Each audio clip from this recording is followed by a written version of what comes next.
Tiahao, Lili Laoshe pour Xiaomentu, le petit disciple. Nous allons découvrir le troisième article de ce magazine de premier niveau numéro 1. Je t'invite à ouvrir ton magazine justement page numéro 5 pour découvrir cet article sur l'Empire du Milieu. Les Chinois, contrairement à ce que l'on peut imaginer, n'ont jamais appelé leur pays la Chine. Ils l'appellent l'Empire du Milieu, Zhongguo. Alors, pourquoi Zhongguo? Eh bien, nous avons vu dans l'article précédent le milieu juste. Eh bien, figure-toi qu'il s'agit là aussi de quelque chose de ce goût, puisque le caractère Zhong, qui représente la Chine, représente avec son rectangle la cible et avec cette ligne verticale la flèche. Donc c'est vraiment toujours cette attitude juste qui sera mise en avant dans la culture chinoise. Alors bien évidemment, lorsque tu regardes le continent asiatique, tu comprends mieux pourquoi aussi on dit l'Empire du Milieu, puisqu'il se situe vraiment au centre du monde. Alors pourquoi nous, on va parler de Chine? Eh bien, cette appellation va remonter au premier empereur, Qin Shi Huangdi, celui qui a ce fameux mausolée avec les statues d'argile, qui sont très connus. Eh bien, figure-toi que lorsque les commerçants allaient chercher des objets dans ce pays, ils appelaient ça le pays de Qin, puisque ça faisait rapport à cet empereur. La Chine est le 4e pays du monde par sa superficie et le pays le plus peuplé de toute la planète.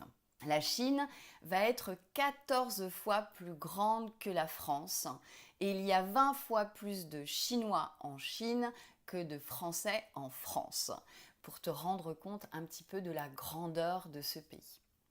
Unique dans l'histoire, c'est la seule civilisation ancienne à avoir survécu en conservant ses caractéristiques principales, et notamment son écriture qui est ancestrale et qui est toujours, même si elle a connu des changements et des simplifications, qui est toujours vivante.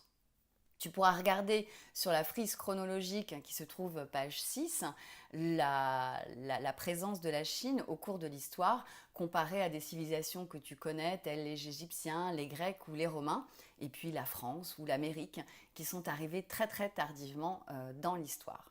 Le planisphère en Chine, chose assez rigolote, va être présenté de manière très différente que le nôtre. Nous avons décidé de mettre l'océan Atlantique au centre pour être, nous, Européens, vraiment au milieu de cette carte.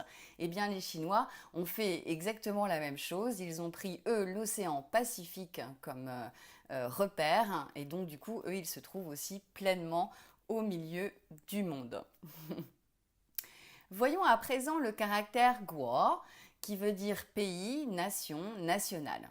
Ce caractère chinois désigne tout d'abord un territoire qui va être défendu par des murs, wei. Et à l'intérieur de ces enceintes est représenté dans sa version ancienne ruo, les armes, les hallebardes si tu préfères. Aujourd'hui, la forme a été simplifiée. On n'a plus les armes qui sont protégées, qui protègent le territoire, mais on va avoir le symbole du jade, U, parce que le jade symbolise ce qui est précieux. Et donc, on pourrait dire aujourd'hui que c'est un territoire précieux, une nation qui est précieuse. J'espère que cet article sur l'Empire du Milieu et le vrai nom ancien de la Chine t'a passionné. Tu peux poser toutes tes questions à ton Laoshe ou les poser en bas de cette vidéo que tu retrouves sur le site d'e-learning du petit disciple écoledechinoisenfant.com ou sur le site d'e-learning du petit disciple. À très bientôt, Xiaomentu. 再见